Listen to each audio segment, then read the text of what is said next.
నామినేషన్ల ఘట్టం చివరి అంకానికి చేరుకున్న నేపథ్యంలో ముఖ్య నేతలంతా నామినేషన్లు దాఖలు చేశారు. ఈ సందర్భంగా ముఖ్యమైన నాయకుల ఆస్తుల చిట్టా ఒక్కొక్కటిగా అఫిడవిట్లో నమోదైంది. ఇందులో కేంద్ర మంత్రి సికింద్రాబాద్ బీజేపీ ఎంపీ అభ్యర్థి జి కిషన్ రెడ్డి ఆస్తుల విలువ 19.22 కోట్ల రూపాయలు. గత 5 ఏళ్లలో ఆయన కుటుంబం ఆస్తులు 136% పెరిగాయి. 2019లో కిషన్ రెడ్డి ఆస్తులు 8.1 కోట్లు ఉండగా ఇప్పుడు 19.2 కోట్లకు పెరిగాయి. కిషన్ రెడ్డి చరాస్తుల విలువ 8.3 కోట్లు కాగా స్థిరాస్తుల విలువ 10.8 కోట్లు. రంగారెడ్డి జిల్లా కందుకూరు మండలం తిమ్మాపూర్లో కిషన్ రెడ్డికి 8 ఎకరాల భూమి ఉంది. 1.1 లక్షల విలువైన 1995 నాటి మారుతి 800 కారు ఉంది. 2022 నుంచి 2023లో అతని ఆదాయం 13.5 లక్షలు. అతనిపై ఎలాంటి క్రిమినల్ కేసులు లేవు. కిషన్ రెడ్డి టూల్స్ డిజైన్లో డిప్లొమా చేశారు. సికింద్రాబాద్ బీఆర్ఎస్ ఎంపీ అభ్యర్థి టి పద్మారావుకు 4.19 కోట్ల ఆస్తులు ఉన్నాయి.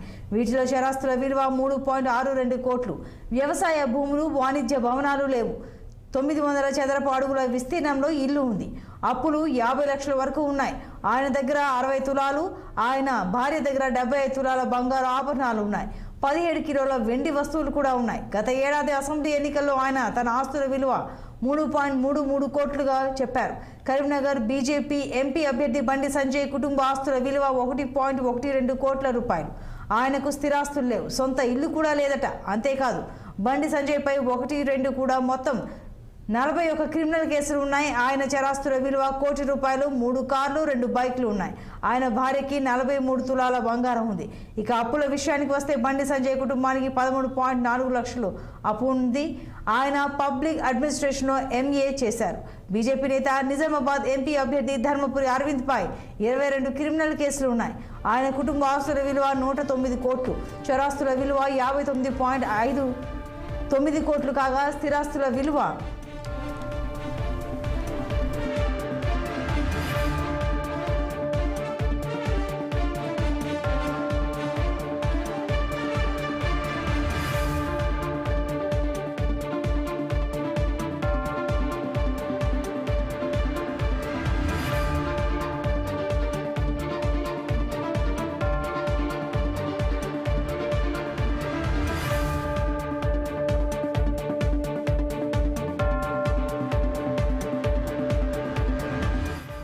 'అరవింద్ స్థిరాస్తుల విలువ 49.8 కోట్లు. అరవింద్ పొలిటికల్ సైన్స్లో ఎంఏ చేశారు. ఆయన భార్య దగ్గర 80 తులాల బంగారం ఉంది. ఎక్కడా భూములు లేవు. హైదరాబాద్ జూబ్లీ హిల్స్లోని వాణిజ్య నివాస భవనాలున్నాయి. ఇక అప్పులు 30.66 కోట్లు ఉన్నాయి. నాగర్ కర్నూలు బీఆర్ఎస్ ఎంపీ అభ్యర్థి మాజీ ఐపీఎస్ అధికారి ఆర్ఎస్ ప్రవీణ్ కుమార్ కుటుంబ ఆస్తులు 1.41 కోట్లు. ఆయనపై 5 క్రిమినల్ కేసులు ఉన్నాయి. ప్రభుత్వం నుంచి సర్వీస్ పింఛన్ వస్తుంది. చరాస్తుల విలువ 73.39 లక్షలు. ప్రవీణ్ కుమార్ దగ్గర 5 తులాల బంగారం. ఆయన భార్యకు 15 తులాలు, కుమారుడికి 5 తులాలు, కుమార్తెకు 15 తులాల బంగారం ఉంది. భూములు, వాణిజ్య భవనాలు ఏమీ లేవు. 51.80 లక్షల అప్పులు అయితే ఉన్నాయి.